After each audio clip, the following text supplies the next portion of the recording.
Hello everyone. In today's video, I'm going to be talking about something very interesting.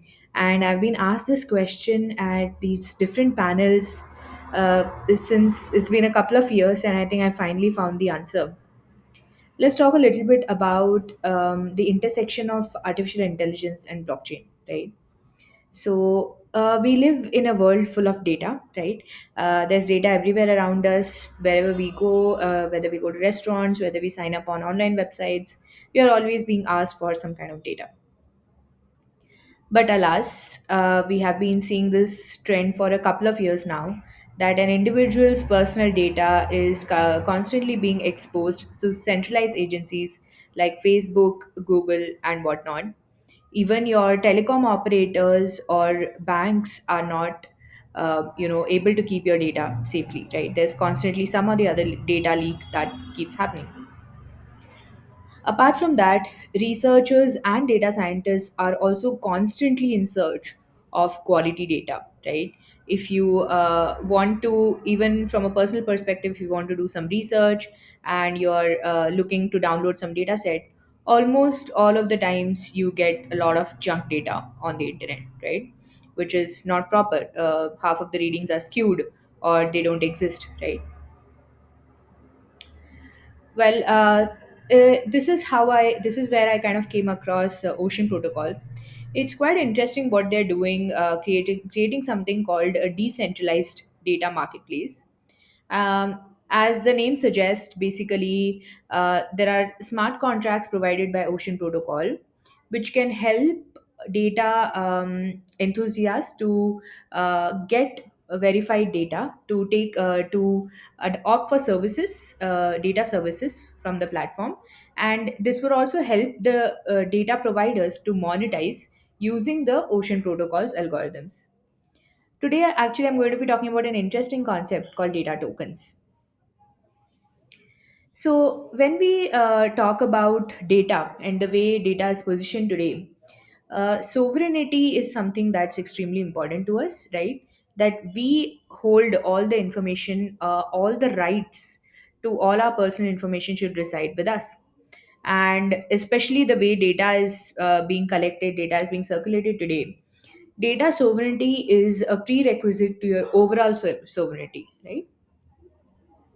Keeping this in mind, there are already a couple of things that are happening, trying to open source data or create platforms where you can share data openly.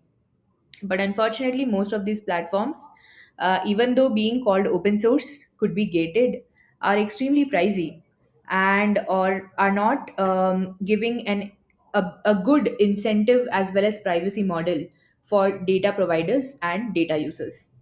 So, in order to actually resolve this issue, we need to be able to work on creating a data economy, an incentive model that will incentivize the data providers to provide good data.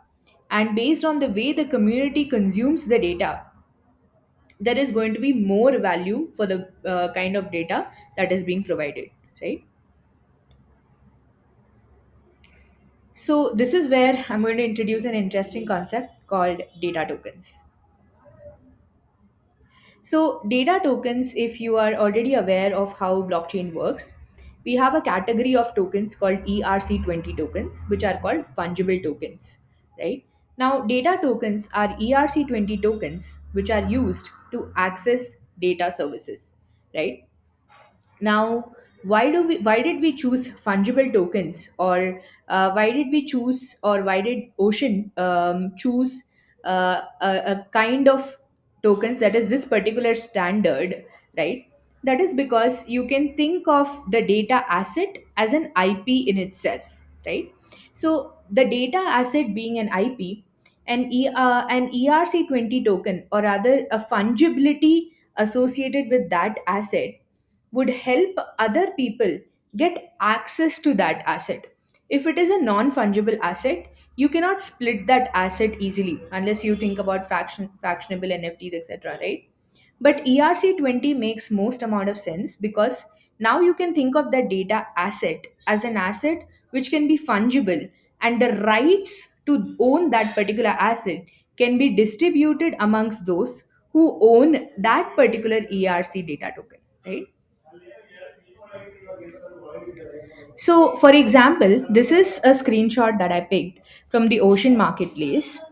So, this is a location information data set uploaded by um, one of the users, right? And you can see, if you take a look closer at the top, you can see that there is a particular token name that has been created for this particular data set.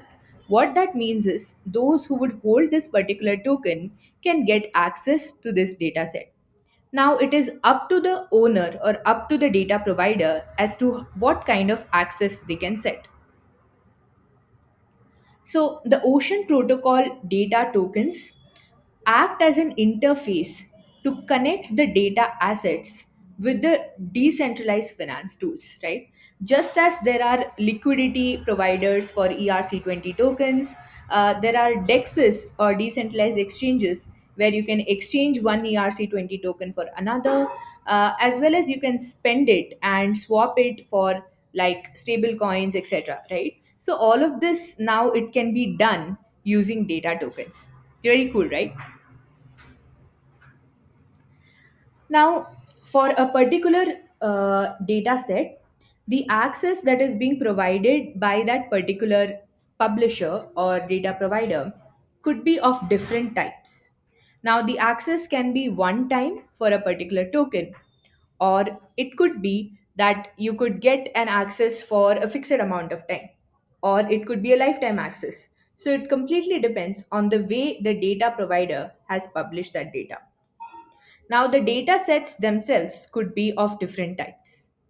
The data sets could be that a complete data set is being given one entire ERC20 set of tokens, or you could publish patches of data sets and associate various ERC20 tokens as data tokens to gain access to those type of data sets.